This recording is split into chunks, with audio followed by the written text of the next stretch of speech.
ये कथा उस समय की है जब बुद्ध श्रावस्ती के जेतवन विहार में रहते थे। वहां उनके हजारों शिष्य थे, जिनमें राजा से लेकर साधारण भिक्षु तक शामिल थे। एक दिन एक युवक जिसका नाम विशाल था, वो बुद्ध के पास आया। विशाल एक धनी व्यापारी का पुत्र था। उसके पास सब कुछ था, धन, संपत्ति, सुंदर पत्नी, स्वस्थ बच्चे।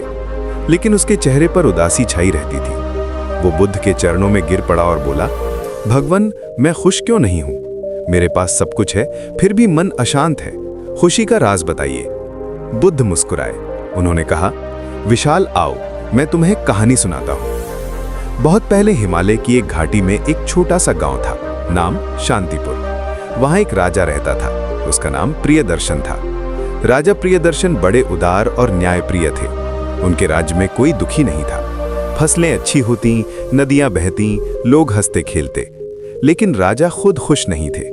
वे सोचते, मेरा राज्य सुखी है, लेकिन मेरे मन में एक खालीपन है। खुशी का राज क्या है? एक रात राजा को सपना आया। सपने में एक सफेद हाथी आया जो बोला, राजन, खुशी का राज उत्तर दिशा में हिमालय के शिखर पर है। वहां एक गुफा है जहां एक महात्मा रहते हैं। वे तुम्हें बताएंगे। राजा जागे।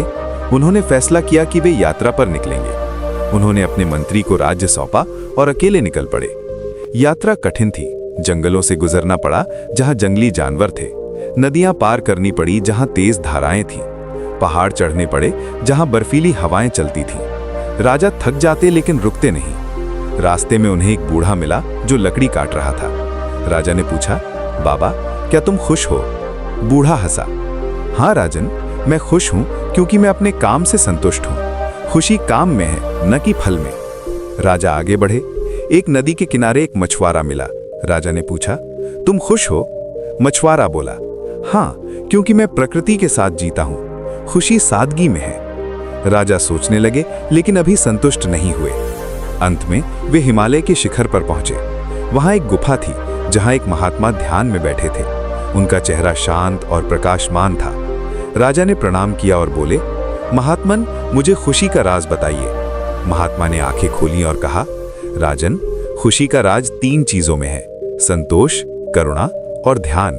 लेकिन इसे समझने के लिए तुम्हें एक परीक्षा देनी होगी। जाओ, नीचे घाटी में एक गांव है। वहां एक गरीब किसान रहता है, नाम हरि। उसके पास जाओ और उसके साथ 1 महीना बिताओ, तब लौट कर आना। राजा नीचे उतरे। हरि का घर छोटा सा था, मिट्टी का। हरि की पत्नी और 2 बच्चे थे। वे दिन भर खेत में काम करते, शाम को थोड़ा भोजन करते और सो जाते। राजा उनके साथ रहे। पहले दिन राजा को काम करना पड़ा, हल चलाना, बीज बोना। उनके हाथों में छाले पड़ गए, वे थक गए। लेकिन हरि हंसता रहा। राजा ने पूछा, तुम्हारे पास कुछ नहीं, फिर खुश कैसे? हरि बोला, राजन, मेरे पास परिवार है जो मुझे प्यार करता है। खुशी रिश्तों में है। अगले दिन बारिश हुई, फसल बह गई। हरि उदास हुआ, लेकिन शाम को बोला, कोई बात नहीं, अगली बार बेहतर होगा। राजा चकित हुए, तुम दुखी क्यों नहीं? हरि ने कहा, दुख आता जाता है, लेकिन मन को नियंत्रित रखो। खुशी मन की शांति में है। 1 हफ्ते बाद गांव में एक त्योहार आया। सबने मिलकर नाच गाना किया। राजा भी शामिल हुए। वे हंस पड़े। पहली बार उन्हें लगा कि खुशी साझा करने में है, लेकिन अभी भी कुछ कमी थी। एक दिन हरि का बच्चा बीमार पड़ गया। राजा ने देखा, हरि रात भर जागता रहा, दवा लाया, प्रार्थना की। बच्चा ठीक हुआ। हरि की आंखों में आंसू थे, लेकिन मुस्कान थी। राजा ने पूछा, ये करुणा क्या है? हरि बोला, दूसरों के दुख को अपना समझना यही करुणा है। इससे खुशी मिलती है। महीना बीत गया। राजा महात्मा के पास लौटे। महात्मा ने पूछा, क्या समझे? राजा बोले, हाँ, खुशी संतोष में है। जो है उसी से खुश रहो। करुणा में है, दूसरों की मदद करो। और ध्यान में है, मन को शांत रखो। महात्मा मुस्कुराए, लेकिन राजन, ये तो शुरुआत है। अब असली राज सुनो। खुशी अस्थाई नहीं, स्थायी है, जब तुम अष्टांगिक मार्ग अपनाओ। राजा समझ गए। वे लौटे और अपना राज्य संतोष, करुणा और ध्यान पर चलाने लगे। उनका राज्य और सुखी हो गया और वे खुद खुश रहे। बुद्ध ने कहानी खत्म की। विशाल सुनता रहा। बुद्ध बोले, विशाल, तुम्हारे पास धन है, लेकिन संतोष नहीं। तुम लोभी हो, इसलिए अशांत हो। तुम करुणा अपनाओ, दूसरों की मदद करो, ध्यान करो, मन को नियंत्रित करो। यही खुशी का राज है। विशाल ने बुद्ध के चरण स्पर्श किए और भिक्षु बन गए। वे भी बुद्ध की तरह ज्ञान की खोज में लग गए। ये कथा यहीं खत्म नहीं होती। बुद्ध के जीवन में ऐसी कई घटनाएं थीं जहां उन्होंने खुशी का राज बताया। एक बार एक राजकुमारी नाम सुंदरी आई। वो सुंदर थी, लेकिन उसके मन में ईर्ष्या थी। वो दूसरों की खुशी देखकर जलती। बुद्ध ने उसे कहानी सुनाई। एक जंगल में एक मोर रहता था। वो बहुत सुंदर था। उसके पंख रंग बिरंगे, लेकिन वो खुश नहीं था क्योंकि वो उड़ नहीं पाता था। वो बाज को देखकर ईर्ष्या करता कि वो कितना ऊंचा उड़ता है। बाज खुश नहीं था क्योंकि वो मछली नहीं पकड़ पाता था जैसे सारस। सारस खुश नहीं था क्योंकि वो शेर जैसा मजबूत नहीं। शेर भी खुश नहीं था क्योंकि वो हाथी जैसा बड़ा नहीं। हाथी भी खुश नहीं था क्योंकि वो चींटी जैसी छोटी जगहों में नहीं घुस पाता। बुद्ध बोले, सुंदरी, ईर्ष्या से खुशी नहीं आती।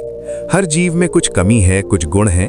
संतोष रखो, जो है उसी में खुश रहो। सुंदरी समझ गई।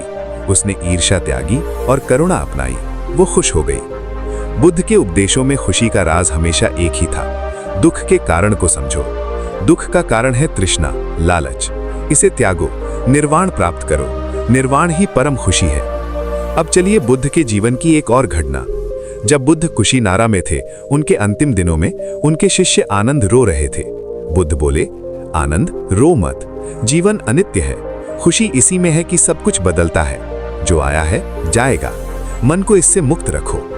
बुद्ध ने अपने शिष्यों को सिखाया कि खुशी 5 नीतियों में है: शील, समाधि, प्रज्ञा, विमुक्ति और विमुक्ति ज्ञान दर्शन। लेकिन सरल भाषा में खुशी है वर्तमान में जीने में। अतीत की चिंता मत करो, भविष्य की फिक्र मत करो। एक बार बुद्ध एक गांव में गए। वहां एक किसान मिला जो बोला, भगवान, मैं गरीब हूं, खुश कैसे रहूं? बुद्ध ने कहा, तुम्हारे पास सांस है, स्वास्थ्य है, इसके लिए कृतज्ञ रहो। खुशी कृतज्ञता में है। किसान ने वैसा ही किया। वो हर सुबह प्रकृति को धन्यवाद देता और खुश रहता। बुद्ध की शिक्षाएं आज भी प्रासंगिक हैं।